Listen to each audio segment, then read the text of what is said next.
everybody, and welcome to another exciting edition of the Inside Perspective. I'm your host, Jerome Taylor, and we've got another exciting show for you. Today, my special guests are two KFL players. In keeping with our sequence of talking about the KFL, we have our first guest is the Hall's Red Devils' top gun man on offense and defense. He was 1993 on the All-KFL team. He is Spencer Thomas. He'll be joining us first, and we're going to swing on over to Central High School and talk to a young man that's trying to establish himself as a top linebacker in the KFL. He is Isaac Piety. So we've got that. Plus, Mad Mike will take us around the KFL for week number 3. So stick with us because we're going to talk to Spencer and Isaac Piety on the Inside Perspective. And we're back on the Inside Perspective, and I said Spencer and Isaac Piety. I didn't mean to make them sound like that they were brothers because they're not brothers. But anyway, we're going to roll in, but first we're going to talk about some of the games that are going to be happening in week 4 in the KFL. There's a big game up in Maynardville as Horace Maynard takes on the Austin East Roadrunners, and Horace Maynard, the surprise team in the area, 3-0 right now, going into week number 4. Also, the Bearden Bulldogs will be at the Powell Panthers. Carter will be hosting Davy Crockett. Catholic will be at Cloudland. Central will be hosting Oak Ridge. Farragut will be hosting Ray County. Fulton hosting Claiborne County. Gibbs will be at the West Rebels. Webb hosting Harriman. South Doyle at Heritage. But one of the big games in the area will be the Hall's Red Devils and the #1 team in Class 4A, the Cleveland Blue Raiders. And joining me to talk about the start of the season as he and his Hall's Red Devils have an opponent that kind of beat up on them last year. Spencer Thomas joins us on the Inside Perspective. Spencer, thanks a lot for taking time out to join us.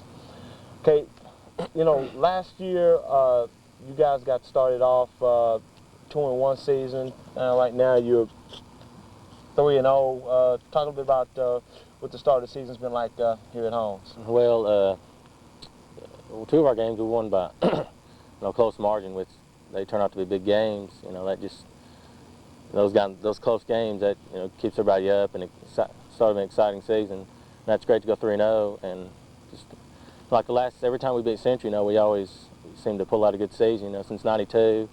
And the year we won the state, that's the last couple of times we beat them, and that's been a great year for us.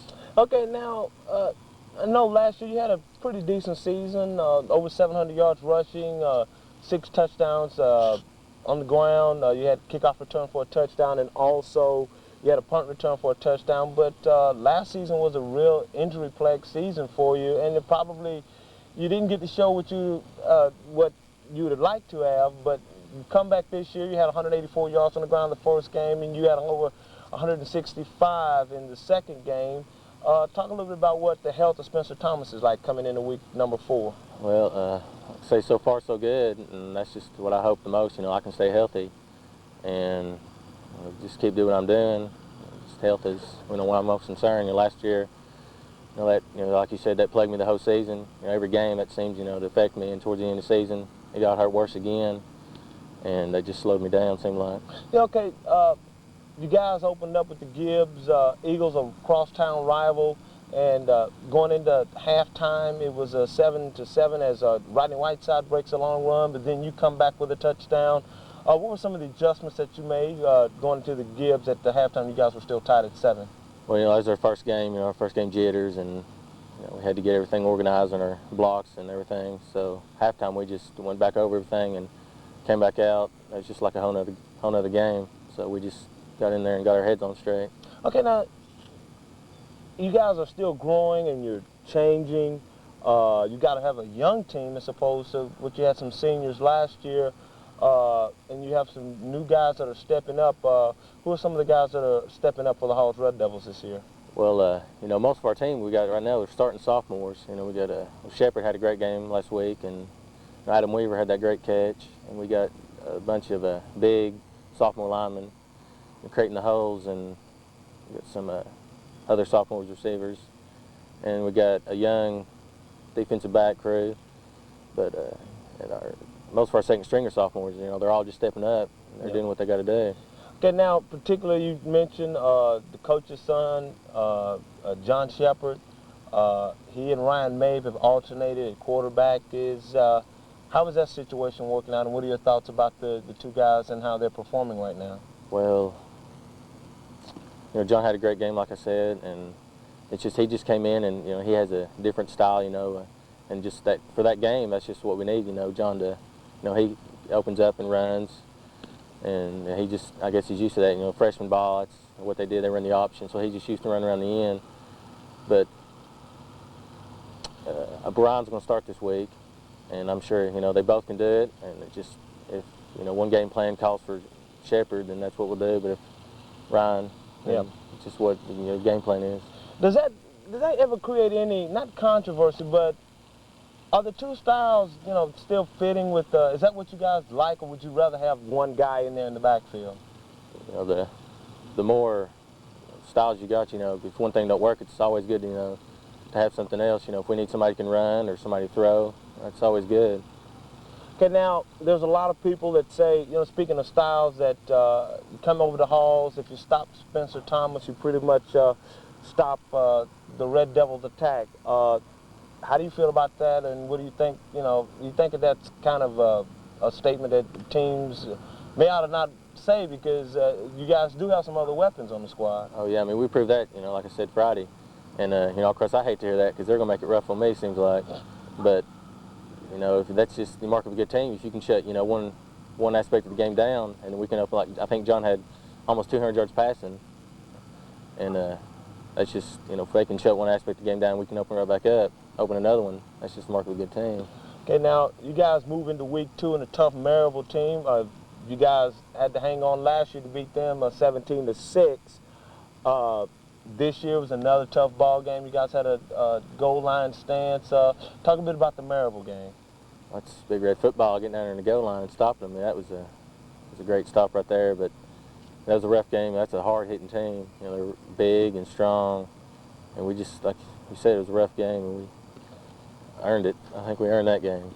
Okay, now the Central game, Battle of Black Oak Ridge. You guys are basically neighborhood rivalry. They're over top of the hill. You guys are a little bit further out in the rural area. Talk a little bit about what the Central rivalry means to the Hall's Red Devils. From year to year, all you hear is jawing. We beat y'all and all this, and that's a big win. We especially come from behind like that. That was great, and just not calling us the cardiac kids. That's what we're known around here.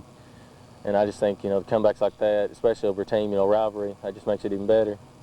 Okay, now you guys were down at halftime 21-7. What did Coach say to you, and what kind of adjustments that you make that enabled you to come back? He just came in and said, basically what's killing us is their big plays, and which was true, their long passes and their trick plays. He just came in and, told us, not to give up, we're still in it, we knew it, and just come out and, first that third quarter decided, and we came out and we scored. That just, got us back in it, but then they scored again right quick, but then I think it was Warren Turner broke one for a touchdown after you guys had made the score 21-14. And then, that just put us down further, but we worked, just didn't lose hope, and we just came back. Okay, now you guys get it back. The first play that after actually Coach Helton calls a statue play, and James Cowler is running with the football and just drops the football. You guys pounce on it, and the first play they give it to you, you guys are going back down the field. Talk about what the huddle moved in the huddle as far as on that last drive. What was everybody thinking, and what were you thinking going down the stretch of the game? We got about a minute to go, the whole length of the field. A tough break like that, that's our big chance, and we knew we had to do it. Okay, you guys are going to be coming into the Cleveland contest, which will be here at Hall's Friday night. Last year they were a dominant team, a very dominant team.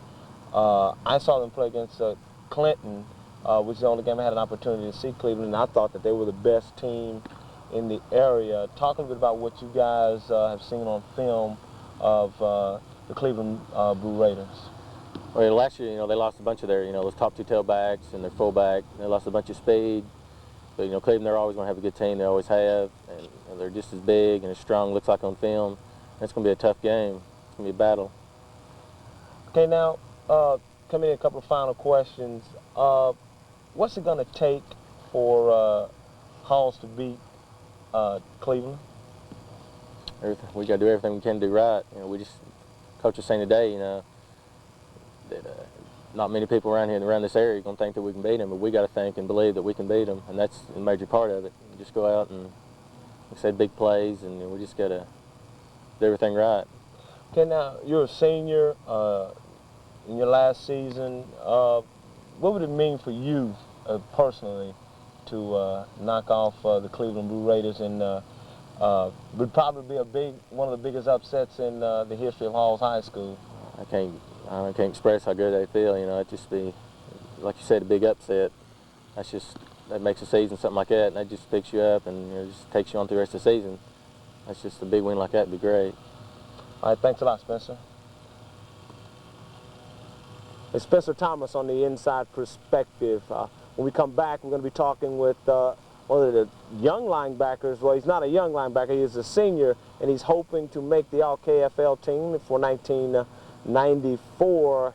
He's Isaac Piety. He'll be joining us on the Inside Perspective. But first, let's go with Mad Mike as he takes us through week number 3 with this edition of KFL Highlights. Stick with the Inside Perspective.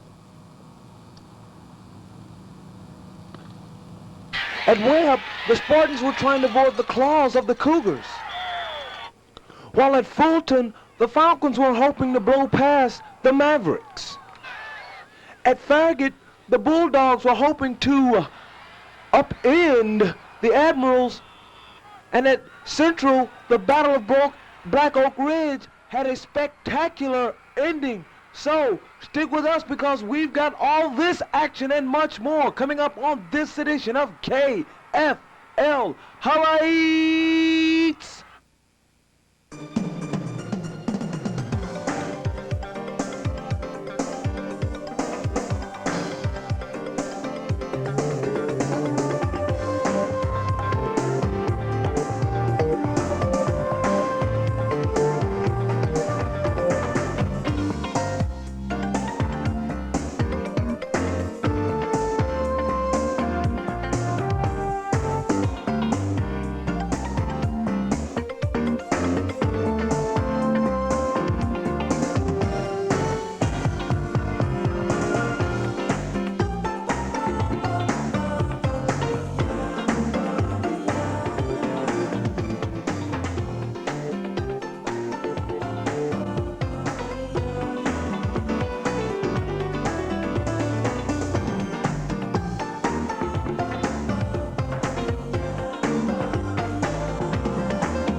Hello everybody, I'm Mad Mike, and it's time for us to take a look at KFL highlights for week number 3 as we look at the Webb Spartans taking on the Campbell County Cougars as Webb hosts their first home game in the area. And early in the contest, it was Chad Pennington right here running for his life. But watch the big fella, the number 1.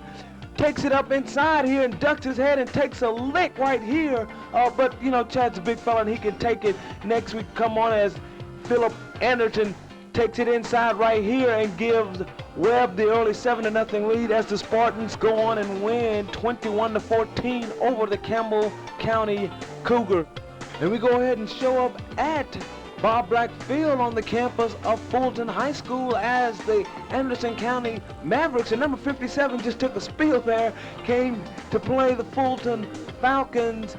And early in the contest, it was the Anderson County Mavericks taking it right down the field on their first possession, wasting no time in getting the short touchdown from David Gillum as the Mavericks move ahead 7-0, but the Falcons wasted no time in coming back with number 8, Joe Kimber, as he gets the short touchdown, as Fulton from there on controlled the first half of the football game and actually had the Mavericks on the ropes as Wayne Austin passed for 165 yards, was 16 of 26, but the Falcons were outmanned at the end as the Mavericks used the touchdown late in the game to go ahead and knock off the Falcons of Fulton High School 22-18. Tough luck for Coach Buck Cockney as injuries have depleted the Fulton Falcons, who could easily right now be 3-0 instead of 0-3. Let's go ahead and kick it out to Farragut High School as the Battle of West Knoxville, and the house was a-rocking as the Bearden Bulldogs came in to try and upset the Farragut Admirals. Both teams entering the contest with records of 2-0 as Coach Lovey Smith was watching his son Mikhail as well as Chris Avens, hoping that this pass was not caught as the Admirals take a 14-7 lead into the half. In the second half, both teams came out with a defense in the third quarter as Chad Evett would find the going a little rough as he is upended here, and the Admirals were trying to put the game away in the third quarter when a big fumble occurred and Bearden would take over possession. But the Admirals defense was the story of the night as they had orders from Coach Buddy Fisher to hit all targets wearing the Bulldog maroon and gray. And Chris Avens finally got untracked and found his target, J.J. Henderson, with the pass in the third quarter. And we're moving on to the fourth quarter as he finds Henderson right here to go ahead and set up the short touchdown as the Admirals go ahead and beat Bearden 23-7. At the contest, we had a chance to talk with defensive tackle Rod Steve. We pulled it together at the end. We was shaky at the beginning. I didn't know our heads wasn't in it, and I just wanted us to get back in it, so I told the team to let's go out and do it. Okay, now you pretty much controlled Mikhail, although he had over 100 yards rushing tonight. Other than the long run, what were some of the things that you wanted, came into the game wanting to do to slow him down? We wanted just to put a shoulder on him. We know he had the moves and he could get past people, and the coach just told us all week to put a shoulder into him, and he couldn't go nowhere. So that's what we tried to do. That's beat Bearden for the last time in your career. How you feel right now? Oh, I feel great. I mean, I just moved in here, and all the seniors wanted this so bad, and I'm just glad I could be a part of giving it to them. Okay, well, next week you guys have to play a Ray County squad that upset you last year. You have them here. What are your thoughts going to that game? Oh, it's payback. It's payback. I wasn't here last year, but that's all they've been talking about is getting beat, and I'm going to just try to help them get it. And let's go out to Central High School, the Battle of Black Oak Ridge as the Central Bobcats and Hall's Red Devils getting on in their annual battle. And we pick it up in the third quarter with Central leading 21-7, and James Kyle takes the punt and breaks it free for the touchdown, or the apparent touchdown, as the Bobcats were called for a clipping penalty that nullifies the touchdown. And we're going to pick it up in the fourth quarter as the Red Devils have cut the lead to 21-14, and Warren Turner breaks free for the touchdown and puts the Bobcats back up by 14, 28-14, and here comes his partner Simmons with the bump. But the Red Devils would not give up as quarterback John Shepard sneaks to the outside and runs to the pylon, making the score 28-20 as the two-point conversion fails, and the Red Devils line up for the onside kick that almost backfires as James Kyle almost breaks free here for the touchdown, but he stopped at the play of the night as Coach Helton calls a statue play, and James Kyle just loses the football. The Red Devils recover with 1 minute and 11 seconds to play, and on their first play from scrimmage, they were looking for the hit man and found him. On the short Utah pass, Spencer Thomas rambles inside the 40-yard line of the Red Devils as the Red Devils have the Bobcats on their heels, and this pass from John Shepard to Adam Weaver for the touchdown pulled the Red Devils to within 2. The all-important two-point conversion. Who are they going to go to? Who else? Spencer Thomas makes a nice cut, dives in for the touchdown, or the 2-point conversion rather, as the Red Devils tied up at 28. In the overtime, Sean Hurst kicks his field goal as the Red Devils lead it 31-28, and one of the best kickers in the league will have his attempt after 3 unsuccessful downs. Casey Roberts, and his kick is no good, no good. And the improbable comeback is complete as the Hall's Red Devils come back from being down by 14 twice in the contest to upset the Central Bobcats 31-28 in a wild KFL contest. For the Inside Perspective, I'm Mad Mike saying that's it for KFL Highlights. And we take a look at the state's best with the high school AP poll from classifications 5 through 1.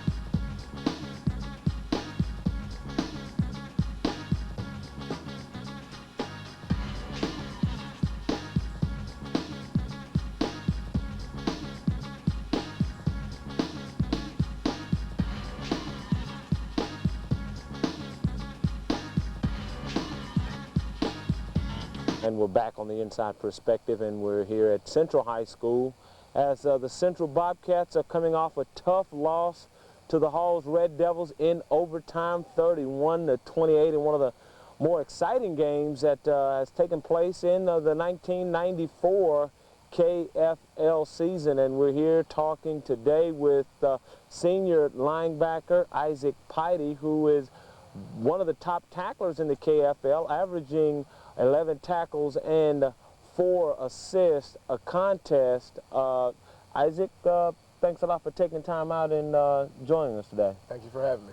Okay, you guys are started off right now, just going into your 4th week of the season. You're 1-2. Talk a little bit about the team's mood and the attitude right now, as you guys lost a tough game against the Hall's Red Devils. You know, Jerome, we know that we have a good team. We know the talent's there. We've had one of the factors that have been, you know, real tough for us is penalties. We've had several penalties that have. You take away the penalties and the mistakes that we're making, and we would have won every ball game so far.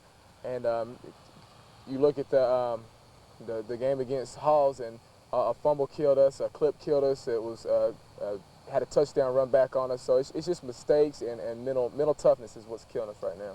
Okay, now you talk about coming back off a season that you were 5-5 last year, and the thing that Coach Helton talked about was the lack of leadership. We spoke during our preseason talk at the KFL Passing League, and you talked about changing the attitude of the team and moving into a new role as a leader on the team. How do you think the leadership aspect of the team is going right now? Well, the first game or so, the leadership still wasn't there. Moving into the Halls game, I think we had a lot of good leadership coming up from a lot of the seniors, and the leadership is there now, and it's just putting it all together now is what we need to do. Okay, you guys came out. Reflect back a little bit. You guys came out, as far as the Jamboree is concerned, and just destroyed Bearden, and now you guys caused 3 turnovers, scoring on 2 touchdowns, and looked like one of the top teams that was in the area. And I had a chance to speak with you and Coach Helton after the contest, and I actually thought that probably that the Central Bobcats were back, but you go up to Clinton and you come up with a 14-7 loss, and you didn't get off to the type of start that you wanted to. Talk a little bit about the first game of the season. Yeah, well, we thought the same there too, that we'd be a real strong team. Now the Jamboree is a quarter game, and if you look at when we played Clinton, when we played Bradley Central, and when we played Halls, first half we were the winners of the ball game. But it takes more than just a one quarter or one half to win a ball game, and we always seem to lose it somewhere in the third or in fourth quarter, and so I think that's our problem right there. Okay, you were speaking of the Bradley County contest. You guys have to hang on to win after really being ahead in that game, and hanging on to win 17-14. And I know you guys were disappointed last year. You pretty much handled that team pretty easily. You roll into week number 3. Your arch rivals, the Halls Red Devils, come over, and a big game for both teams. Talk about the rivalry between Halls and Central. Well, that's a real personal game for me right there. I know a lot of guys who go over to Halls, and so I mean that was a real tough loss. Considering that we dominated the game basically until the end of the third quarter. But what can I say? You have to pick it up and move on. I can't ponder on that game. You got Oak Ridge next week, and you just got to step up and go on. Okay, well, speaking of Oak Ridge, they're coming in as one of the top teams in the state. They're a talented ball club right now. They're undefeated. Last year, you guys played pretty well against them in the first half of the ball game, and then they kind of turned it on and flexed their muscles and went on ahead to win, and they actually had a successful season last year. But this year, both teams are different. Anything can happen in a ball game. Talk about the mood of your team after the loss to Halls, and what are you guys going into the Oak Ridge contest thinking? A defeat like that is always tough. We've got this 14-point lead through most of the ball game, and within the last 1 minute of the game, we end up losing, and that's tough to keep up and try to move on to the next game. But we're trying to put it behind us and saying that this is a district game. It's trying to say it's more important, I guess, and so we've got a new attitude, and we know that we have the potential to be a very top contender, in the KFL, and I think that's what we're starting to look at ourselves right now, is that we can't beat anybody. It's just a matter of us not making the mistakes and us not making the penalties. Okay, now you're talking about the new Central, new attitude. You've come out taking charge early in the season. One of the top tacklers in the league. Talk a little bit about your play in particular and why you're having such success early in the season. Well, I have to give most of that credit to my defensive coordinator, Coach McMillan. Every week, being one of our top defensive players, he makes a point of putting me where the ball's going to be because he has the confidence in me to get the job done. He did it against Clinton. He put me in the plays in Bradley Central, and I guess showing him during football camp and during practices that I can get the job done. He's put